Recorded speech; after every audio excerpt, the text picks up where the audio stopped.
segmen kisah seram.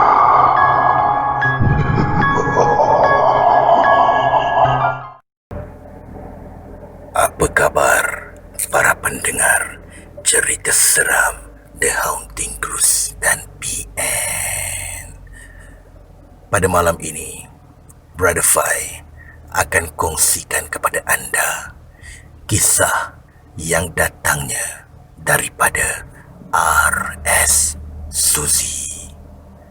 Siapa yang tak kenal dengan R.S. Suzy?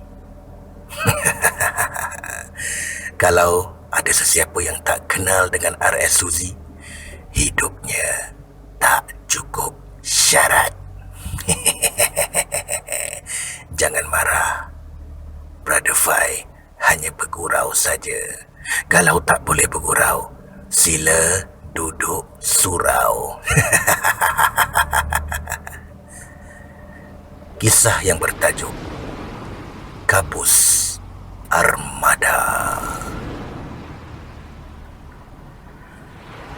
Siapa yang tidak mahu mengelilingi dunia? Aku pasti semua mengimpikannya, bukan? Nampak seronok apabila kita dapat menerokai seantero benua. Tidak kiralah dengan bagaimana cara sekalipun, melalui udara, darat mahupun laut. Tetapi risiko dan bahaya yang akan ditempuh bukanlah mudah. Kali ini, aku ingin mengongsi pengalaman misteri dari salah seorang pakcik aku yang bertugas sebagai seorang kelasi kapal kargo pada tahun 1980-an dahulu. Beginilah mulanya cerita beliau. Kedengaran rantai sau dibongkah oleh induk kapal. Bermulalah pelayaran merantasi lautan Hindi ke destinasi. Aku tidak pasti ke negara manakah akan kami singgah nanti. Kapal kargo berangkat awal pagi. Cuaca hari itu cerah dan terik menjelang tengah hari. Tidak hairanlah kalau dilihat kulit aku ni berkilat dibuatnya dek pancaran tegak matahari di atas kepala. Kapal kargo berlayar di tengah lautan luas bergelora berpandukan kompas dan radar. Kompas sebagai menunjukkan arah, manakala radar untuk mengesan kapal atau apa saja objek yang menghampiri atau yang menjadi halangan kepada laluan kapal kargo kami. Senjakala, keliling kami gelap gelita hanya ditemani deruan ombak yang bergelora membantai badan kapal. Angin malam bertiup kencang. Zali! Kabus apa tu? Tebal sangat menghampiri kapal kita. Salah seorang anak kapal memanggil aku untuk melihat kabus tebal yang entah dari mana datangnya sedang berarak ke arah kapal kami. Bukan kami saja yang tercengang melihat kabus tebal tu, malah anak kapal yang lain turut berada di belakang kami tanpa disedari. Kami ternganga dibuatnya apabila saiz kabus lebih kurang besar saiz kapal kargo kami berarak lalu, dan kesemua anak kapal termasuk aku menyaksikan ada suatu objek besar berada dalam liputan kabus tebal itu. Tiba-tiba, dalam kabus yang menyelimuti pemandangan kami, terdapat satu objek sebesar kapal kargo kami. Apa yang pelik adalah alat radar pengesan kapal kargo kami tidak dapat mengesan pergerakan objek tersebut. Kapten! Ada apa? Kapal kita nak berlanggar dengan satu objek besar, Kapten! Arahkan semua anak-anak kapal semua supaya bersedia untuk menghadapi segala kemungkinan yang akan berlaku. Wahai anak-anak kapal semua, bersedia! Kapal kita akan mengalihkan arahnya! Kelam kabut, si pengendali serta pembantunya bergegas ke bilik kawalan untuk berusaha mengawal kapal kami agar tidak berlanggar dengan objek berkenaan. Mujurlah tindakan pantas mereka. Syukur Alhamdulillah, kapal kami dapat mengelak objek tu tepat pada masanya. Apabila kapal kargo kami beralih hala dan akan berselisih dengan objek tu, kami semua berdebar-debar menanti apakah objek besar yang dibaluti kabus tebal tadi. Semakin dekat, semakin dekat. Alangkah terkejutnya kami semua menyaksikan sebuah kapal lama dibuat daripada kayu yang sudah kelihatan berlumut dan buruk di mamah usia. Terdapat juga bendera Viking berkibaran di atas menara pantau kapal buruk itu. Layarnya masih kukuh terpacak, tetapi kami tidak nampak sesiapa pun berada di atas perut kapal tu.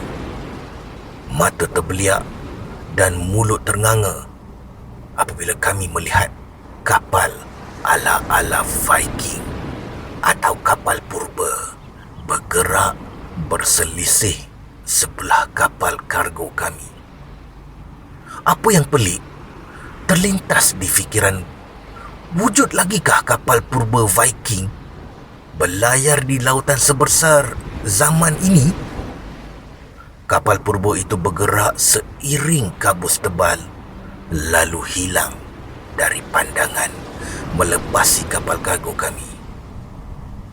Tiada sesiapa berani membuka mulut tentang penampakan misteri itu, dan ianya masih menjadi tanda tanya.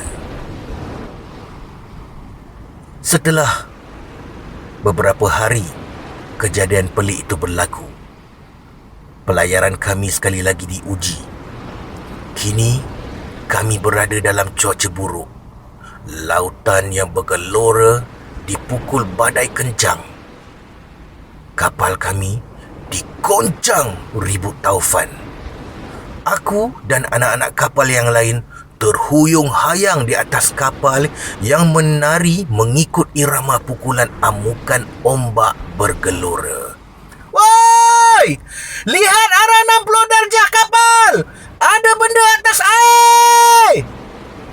Jeritan dari salah seorang anak kapal yang berada di tengah tiang menara membuatkan kami mengalih pandangan ke arah disebutnya. Munculnya satu makhluk yang sangat besar di permukaan air laut yang bergelora itu.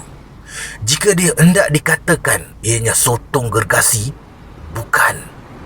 Ataupun ikan paus biru, juga bukan. Bayangkan, satu bola matanya sebesar badan kapal kargo yang aku naiki.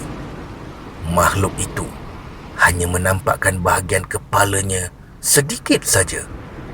Aku tidak dapat bayangkan jika makhluk itu timbul seluruh badan.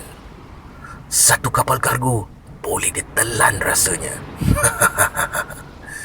Makhluk itu mungkin sejenis gergasi hidupan laut yang jarang timbul di permukaan. Kemunculannya hanya beberapa detik saja. Kemudian ianya hilang ditelan lautan dalam. Sejurus hilangnya makhluk itu, ribut taufan secara tiba-tiba berhenti mendadak. Lautan yang bergelombang besar tadi terus kembali tenang. Cuaca bertukar sedikala dan segalanya aman belaka. Apakah makhluk gergasi berbentuk pelik tadi? Apakah kaitannya dengan amukan ribut taufan tadi? Wallahualam. Itulah kisah pengalaman misteri dan mencemaskan pakcik aku yang bekerja sebagai kelasi kapal kargo. Beliau bersara awal, menurutnya kehidupan menjadi sukar walaupun pendapatan yang lumayan mudah diraih. Beliau terpaksa berjauhan dengan keluarga tersayang berbulan-bulan lamanya.